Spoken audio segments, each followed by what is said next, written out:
Aujourd'hui, je vais te parler d'un homme qui compte parmi les acteurs d'action les plus rentables de la planète. Des films qui ont rapporté des milliards. Un statut d'icône que des générations lui envient. Et pourtant, c'est aussi l'homme le plus discret, le plus humble et sans doute le plus meurtri de tout Hollywood. Aujourd'hui, je vais te parler de Keanu Reeves.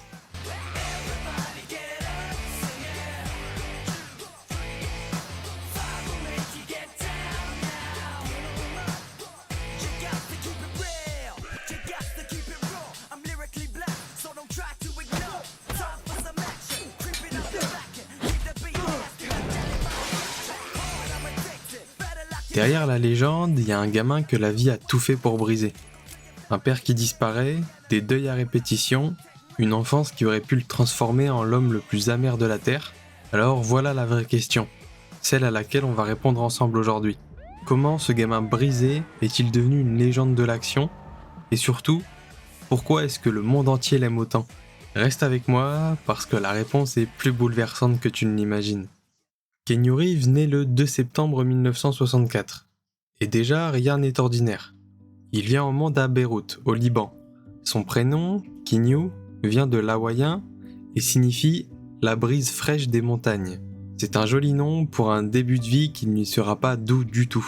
Il a 3 ans quand son père abandonne la famille. Ils se verront une dernière fois quand Keanu en aura 13. Et puis ensuite, il ne le verra plus jamais. Ce vide, cette absence, il va la porter toute sa vie. Et à partir de là, c'est l'instabilité permanente. Sa mère enchaîne les mariages et les déménagements. D'abord Sydney, New York, Toronto. 4 beaux-pères différents. Un tourbillon dans lequel un enfant a bien du mal à trouver sa place.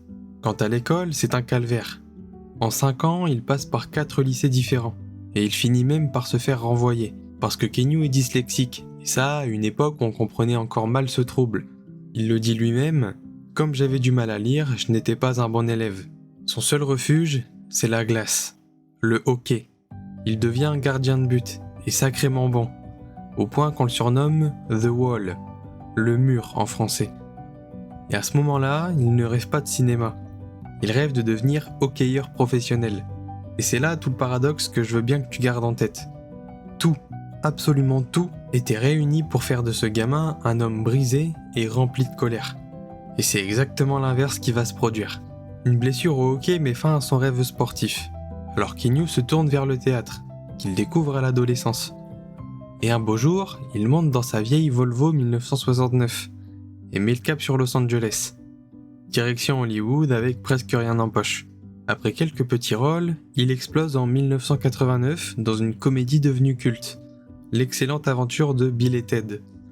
Il y joue un ado gentil, un peu simplé et adorable. Le rôle le marque tellement qu'il en fera des cauchemars, persuadé qu'on graverait Ted sur sa tombe. Souviens-toi de ce détail, on y reviendra tout à la fin. Mais le vrai tournant, c'est en 1991, avec Point Break, aux côtés de Patrick Swayze. Il goûte pour la première fois à l'action, et à la vraie. Le film devient culte, et sonne comme un adieu à l'insouciance de la jeunesse. Et puis, en 1994, c'est la bombe. Speed. Anything else that'll keep this elevator from falling? The basement. He can strike anywhere, at any time. Will the mystery guest please sign in? Why are they messing with me? Do they think I'm doing this for fun? For LA cop Jack Traven, Tell me again, Harry, why did I take this job? come on, 30 more years of this, you get a tiny pension and a cheap gold watch. Cool. The game began. C'est un bus qui ne doit pas descendre en dessous d'une certaine vitesse sous peine d'exploser. Le film cartonne dans le monde entier et fait de Keanu une star internationale. Le voilà sex symbole malgré lui. Une étiquette dont il va passer sa carrière à vouloir se débarrasser. Et justement, dès qu'il en a l'occasion, Keanu prouve qu'il est bien plus qu'un beau gosse qui court dans des explosions. En 1997, il tourne dans L'Associé du Diable. That day on the subway, what did I say to you? What were my words to you? Maybe it was your time to lose. You didn't think so. Lose? I don't lose! I win! I win! I'm a lawyer! That's my job! That's what I do! I rest my case. Alors là, je vais te faire un petit aveu perso, c'est peut-être mon Keanu préféré. Un film un peu oublié aujourd'hui, coincé entre ces gros blockbusters, mais qui est exceptionnel. Il y incarne un jeune avocat brillant face à un Al Pacino déchaîné. Tenir tête à Al Pacino en pleine possession de ses moyens, ce n'est pas donné à tout le monde. Ce film, c'est la première grande preuve qu'il y a un vrai acteur derrière la star d'action. Si tu ne l'as jamais vu, note-le, tu me remercieras plus tard. Et puis on arrive maintenant en 1999, l'année qui change tout, l'année de Matrix.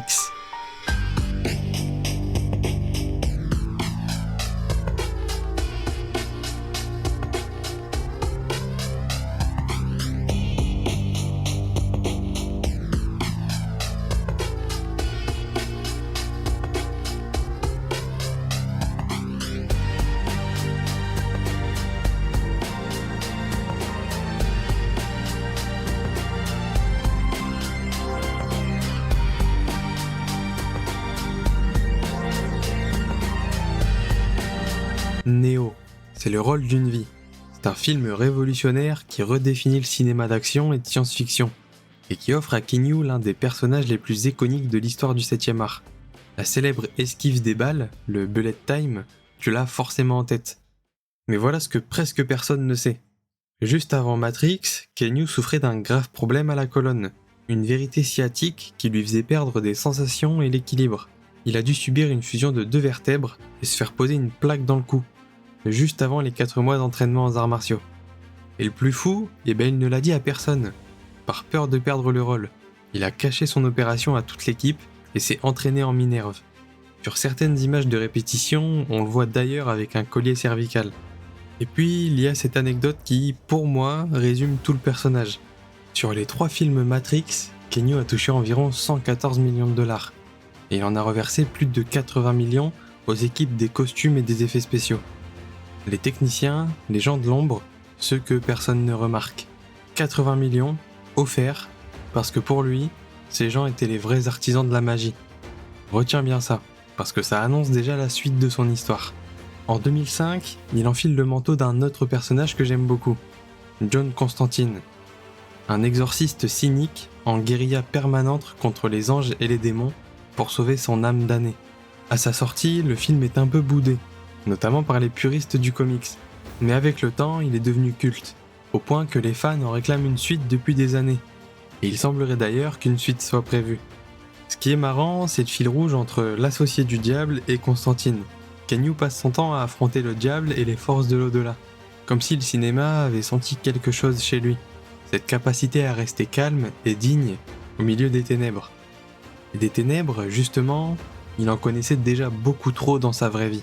Parce qu'en parallèle de cette gloire, la vie s'acharne sur lui avec une cruauté presque irréelle.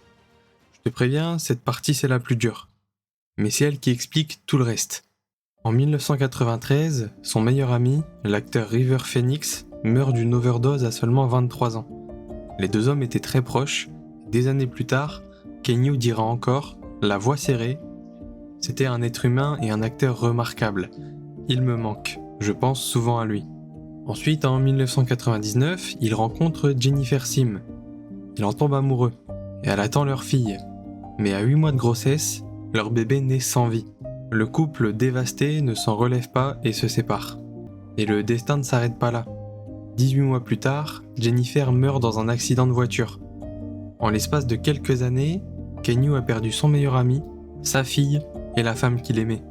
À la même période, sa sœur, Kim, se bat contre une leucémie. Keanu sera là, tout le temps, à son chevet. Et il va créer discrètement une fondation contre le cancer, sans jamais y mettre son nom, sans jamais en faire la publicité. Et il faut le dire parce que ça fait du bien, depuis 2019, après des décennies de solitude et de deuil, Keanu s'affiche enfin heureux aux côtés de l'artiste Alexandra Grant. Comme si, après tant d'ombre, la vie lui accordait enfin un peu de lumière. Et ça, franchement, on ne peut que s'en réjouir pour lui. Keanu Reeves, c'est un peu l'homme que tout le monde aime. Et une raison supplémentaire, c'est que, en 2010, un paparazzi le photographie seul sur un banc, l'air pensif et triste, en train de manger un sandwich. La photo devient un mème mondial.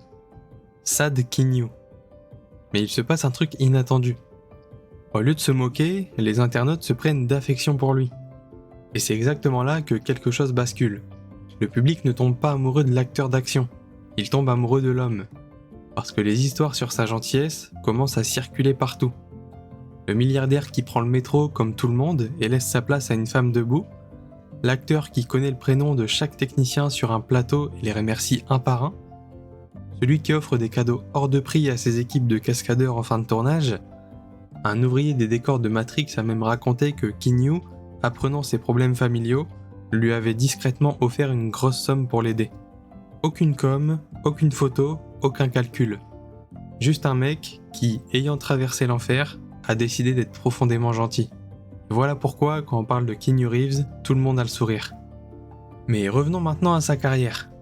Parce qu'au début des années 2010, elle s'essouffle. Les films s'enchaînent mais ne marchent plus vraiment. Il y a par exemple 47 Ronin en 2013, qui est un gros échec commercial. Et pourtant, petit avis perso, moi j'ai bien aimé le film. Il est resté très peu populaire, mais son ambiance de conte japonais mérite le coup d'œil. Et alors que beaucoup le croyaient sur la pente descendante, arrive 2014, et un certain John Wick.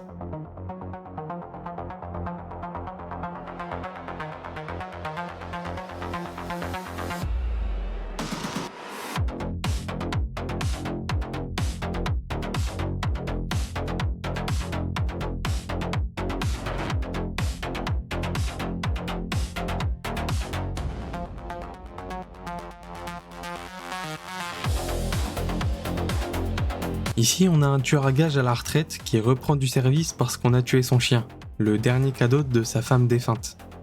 Personne n'attendait ce film, et il devient un phénomène mondial. À 50 ans passés, Keanu Reeves redevient la légende de l'action. La saga dépassera le $1 milliard au box-office. C'est une renaissance totale. Et si John Wick impressionne autant, c'est parce qu'il fait presque tout lui-même. Pour ses films, Keanu s'entraîne comme un dingue. Du judo, du jiu-jitsu brésilien, du close combat, et surtout un travail au tir d'une précision folle. Des vidéos de lui enchaînant les cibles parfaites sur un stand de tir sont devenues virales. Elles ne sont pas trafiquées. À son âge, c'est tout simplement bluffant. Et sa modernité ne s'arrête pas au cinéma. En 2020, il prête son visage et sa voix au jeu vidéo Cyberpunk 2077, dans le rôle de Johnny Silverhand. Et là encore, un avis perso, c'est un excellent jeu et son personnage est très réussi. Toute une génération de joueurs l'a découvert comme ça. La même année, tu te souviens de Ted, dont il faisait des cauchemars ? Eh bien, il reprend le rôle, presque 30 ans plus tard, dans Bill et Ted Face the Music. La boucle est bouclée. Il termine avec le personnage par lequel tout avait commencé. Et comme s'il n'en faisait jamais assez, il co-créait sa propre bande dessinée, Berserker, un carton en financement participatif, aujourd'hui en cours d'adaptation par Netflix. Acteur, doubleur, musicien, et maintenant auteur. Et aujourd'hui, la légende est plus vivante que jamais. Le spin-off Ballerina est sorti en 2025 avec un caméo de Keanu. Un John Wick 5 a été officiellement confirmé avec lui. Un film centré sur le personnage de Kane, joué par Donnie Yen, est en route. Et il a même tenu la vedette du film Outcome, sorti sur Apple TV en 2026. Même à plus de 60 ans, il ne s'arrête pas. Alors revenons à notre question du début. Pourquoi est-ce que le monde entier aime autant Keanu Reeves ? Ce n'est pas seulement pour Neo, ni pour John Wick. C'est parce qu'on connaît son histoire. Parce qu'on sait qu'il aurait pu devenir tout ce qu'Hollywood produit de pire. Arrogant, amer, brisé. Et qu'il est devenu l'exact opposé. Le gamin qu'on avait abandonné, que l'école avait recalé, que la vie a frappé encore et encore, n'a pas seulement survécu. Il est devenu quelqu'un de profondément bien. Et ça, dans ce milieu-là, c'est presque un miracle. Moi, ce qui me touche chez lui, au fond, c'est pas la star d'action. C'est l'homme derrière, la preuve vivante qu'on peut traverser l'enfer sans y laisser sa gentillesse. Et je crois que c'est ça, sa vraie légende. Je te remercie de m'avoir écouté. Si la vidéo t'a plu, comme d'habitude, laisse un like, abonne-toi pour ne rien rater, et je te dis à samedi prochain, 18h, pour une prochaine vidéo sur la chaîne. À bientôt.